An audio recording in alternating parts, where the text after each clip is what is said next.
So recently, Nemo the ex-Mormon released a video asking if Alex O'Connor was becoming a Mormon apologist. Let me answer that.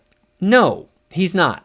Alex is an atheist. He does not believe in the truth claims of the church. But he is respectful and open to understanding the beliefs of other people in good faith. And that is all you have to do to earn the respect of Latter-day Saints like me. Nemo, on the other hand, got excommunicated for things like broadcasting sacred temple ceremonies on the internet. If no one ever recorded the endowment ceremony, then they would be able to make that claim, and hardly anyone's going to find out that it's untrue, because they have nothing to compare it to. Well, for those people that haven't seen it. Now, out of respect, I won't play the rest of that clip. But keep in mind that for Latter-day Saints, exposing sacred temple symbols on the internet is like someone throwing bacon grease on a mosque. It is a deep act of hateful sacrilege. Nemo even wore a white temple outfit in a photo full of ex-Mormons mocking the Last Supper picture just to spit in the face of the church. And yet he still acts as if his excommunication was unjustified. Asking Nemo about the church is like asking a woman who cheated about her now ex-husband. But what about the claims that he makes in this video? One strange claim was that I reject the idea of God being omnipotent. Why would you not create a world without evil or suffering? By saying God can't stop the suffering, that he is bound by laws, you reduce God's moral burden to act to alleviate suffering. You create a God that would like to stop the suffering, but can't. You create a God that is not omnipotent. The problem is, Jacob must not have sung How Firm a Foundation in a little while. As the last line of the third verse says, from the perspective of God, upheld by my righteous, omnipotent hand. Does he really think I reject God's omnipotence? Of course God is omnipotent. But Alex and I were exploring what that means. To say God is omnipotent is to say that God can do all things that are possible to do. But this leads to the next question. What is logically possible to do? Even creedal Christians admit that God is bound by things like the law of non-contradiction. Alex and I were having a conversation about the meaning of omnipotence and the nature of possibility itself, which is a highly debated topic in the philosophy of religion. Acting as if I reject the idea that God is omnipotent only exposes Nemo does not understand the nature of the philosophical conversation that Alex and I were having. But it got worse. Nemo claimed that I didn't tell Alex the full story of the Book of Mormon witnesses because I didn't mention the claims of Anthony Metcalfe, a man who, after his excommunication in the late 1800s, began making dubious claims about the church.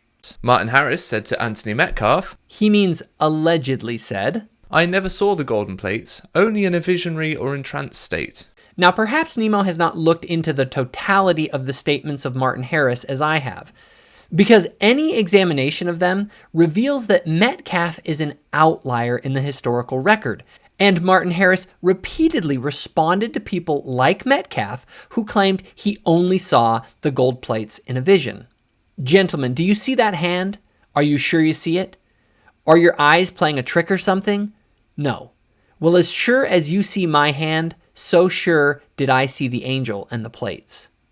Young man, I had the privilege of being with the prophet Joseph Smith, and with these eyes, pointing to his eyes, I saw the angel of the Lord and the plates.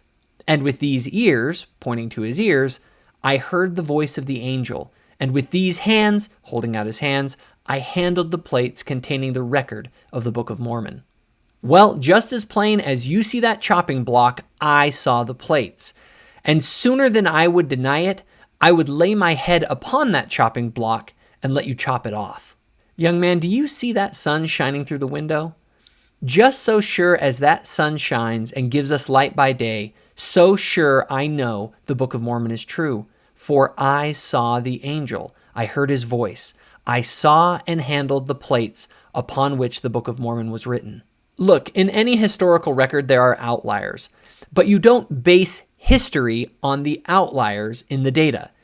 That is, unless you have an axe to grind or don't care what the data says. But again, Nemo goes back to Metcalfe.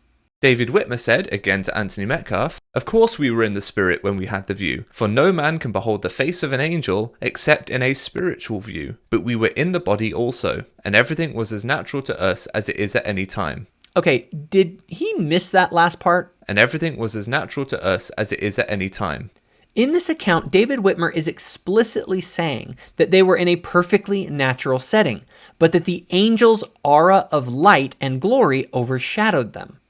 "I saw the angel as plainly as I see you. He was surrounded by the glory of God, which overshadowed us, and we heard his voice, and we saw the records of the Book of Mormon. My testimony is the same as at the beginning and is true." You have to remember that many people during the lives of these witnesses said they must have hallucinated it. And what's great is we actually have their responses to the people that made those claims. A good friend of David Whitmer remembered what happened when someone like Nemo implied it was all just a hallucination. How well and distinctly I remember the manner in which Whitmer arose and drew himself up to his full height, a little over 6 feet, and said in solemn and impressive tones, "No, sir, I was not under any hallucination, nor was I deceived. I saw with these eyes, and I heard with these ears. I know whereof I speak." When you study the witness statements in detail, there is a sincerity that emerges that is truly powerful. Here's what Oliver Cowdery said on his deathbed. "Jacob, I want you to remember what I say to you. I am a dying man, and what would it profit me to tell you a lie? I know that this Book of Mormon was translated by the gift and power of God. My eyes saw, my ears heard, and my understanding was touched. And I know that whereof I testified is true. It was no dream, no vain imagination of the mind. It was real." There are a mountain of statements like these, and if you want to see them, go to Mormoner.org, where they have listed essentially every statement ever made by the witnesses on this topic. Also, you might notice that Nemo did not mention the testimony of the 8 witnesses to the plates. Why is that? Well, maybe it's because the 8 witnesses never even claimed a visionary experience at all. They simply were shown the plates. A curious reporter in the late 1800s interviewed one of the last surviving of the 8 witnesses. "Did you see them covered with a cloth?" "No, he handed them uncovered into our hands, and we turned the leaves sufficient to satisfy us." "Then they were a material substance?" "Yes, as material as anything can be." "How big were the leaves?" "So far as I recollect, 8 by 6 or 7 inches. For Nemo to imply that the witnesses to the Book of Mormon said they only saw them in a vision only exposes either his ignorance or malice. So Nemo, are you willing to stand by your claim that the Book of Mormon witnesses only saw the plates in a vision? If so, please reach out, as I would like to set up a formal public debate with you on that claim. If not, then let's consider this matter resolved, and please be more careful in the future when making public claims. Hey guys, if you enjoyed this video, be sure to hit that subscribe button so my future videos show up on your feed. Also, if you or someone that you know has benefited from the content here on Thoughtful Faith, please consider becoming a channel donor or volunteer by visiting my new website, thoughtfulfaith.org, and clicking on the Get Involved page.